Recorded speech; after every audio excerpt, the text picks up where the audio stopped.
అధ్యక్ష ధన్యవాదాలు. ముందుగా మంత్రివర్యులు మనోహర్ గారికి అభినందనలు తెలియజేసుకుంటున్నాను. ఈ ప్రభుత్వం ఏర్పడిన తర్వాత వెంటనే 2 రోజుల్లో ఆయన రాష్ట్రంలో ఉన్నటువంటి పలు ఎమ్మెల్యేస్ పాయింట్లన్నీ కూడా వెరిఫై చేసి అక్కడ ఉన్నటువంటి అవకతవకలన్నింటినీ కూడా వెలికితీసి ఆ రోజు కాకినాడ కేంద్రంగా జరుగుతున్నటువంటి అక్రమాలను కూడా అడ్డుకోవడం జరిగింది. దాదాపు 12,000 మెట్రిక్ టన్నుల బియ్యాన్ని సీజ్ చేయడం జరిగింది అధ్యక్ష. ముఖ్యంగా ఇది వైసీపీ 5 సంవత్సరాల పరిపాలనలో రేషన్ మాఫియా గ్రామ స్థాయి నుంచి రాష్ట్ర స్థాయి వరకు ఒక పెద్ద నెట్వర్క్గా ఏర్పడింది అధ్యక్ష. ముఖ్యంగా ఏదైతే ఈ ఎండియు వెహికల్స్ అని పెట్టారో ఆ ఎండియు వెహికల్స్ దగ్గర బియ్యం ఇచ్చేటప్పుడే పక్కన ఒక మోటార్ సైకిల్ మీద ఒక మనిషి ఉంటాడు అధ్యక్ష. ఆ బియ్యం వాళ్ళకి ఇవ్వటం వీళ్ళు పట్టుకుపోవడం కూడా జరుగుతుంది అధ్యక్ష. సో ఆ విధంగా వాళ్ళు 18 రూపాయలు 17 రూపాయలు ఇచ్చి వాళ్ళు తీసుకుని వెళ్ళిపోవటం, ఈ విధంగా ఒక రీసైక్లింగ్కి దానికి సంబంధించినటువంటి వ్యవస్థను ఏర్పాటు చేసుకుని రాష్ట్ర స్థాయిలో దోపిడీ చేశారు అధ్యక్ష. ఇది ముఖ్యంగా చూస్తే ఇది మంత్రి గారికి నేను చూసిన కూడా ఏంటంటే అధ్యక్ష, ఈ బియ్యం ప్రజలందరూ కూడా ఉపయోగించుకునే విధంగా కూడా ప్రభుత్వం చర్యలు తీసుకోవాలి అధ్యక్ష. ముఖ్యంగా దాని కన్జంప్షన్ కూడా పెంచే విధంగా ఈరోజు దాదాపు పీడిఎస్ బియ్యంలో వాస్తవ లెక్కల ఆధారంగా కాకుండా మామూలుగా ఈరోజు గ్రామాల్లో ఎంక్వైరీ చేసినప్పుడు కనీసం 60% బియ్యం పైగా ఈరోజు పక్కదారి పట్టేస్తుంది అధ్యక్ష. ఎవరు కూడా వాడుకోవట్ల.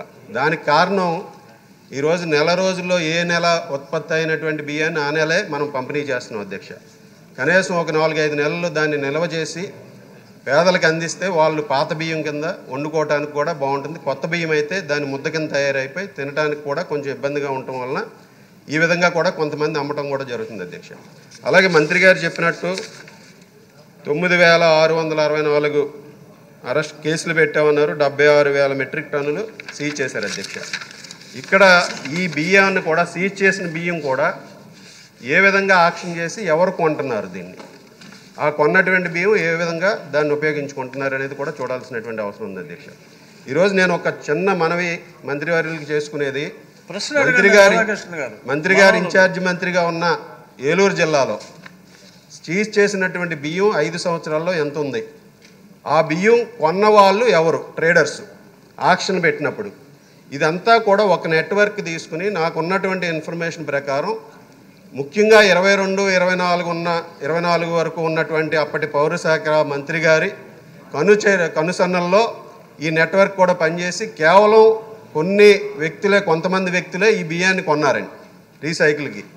సో అది కూడా దాని మీద కూడా చర్యలు తీసుకోవాలి. అలాగే నామినల్గా 6A కేసులు పెడతాం వలన వాళ్ళు మరలా భయం లేకుండా మరలా ఇదే దాన్ని రిపీట్ చేస్తూ ఉన్నారు అధ్యక్ష.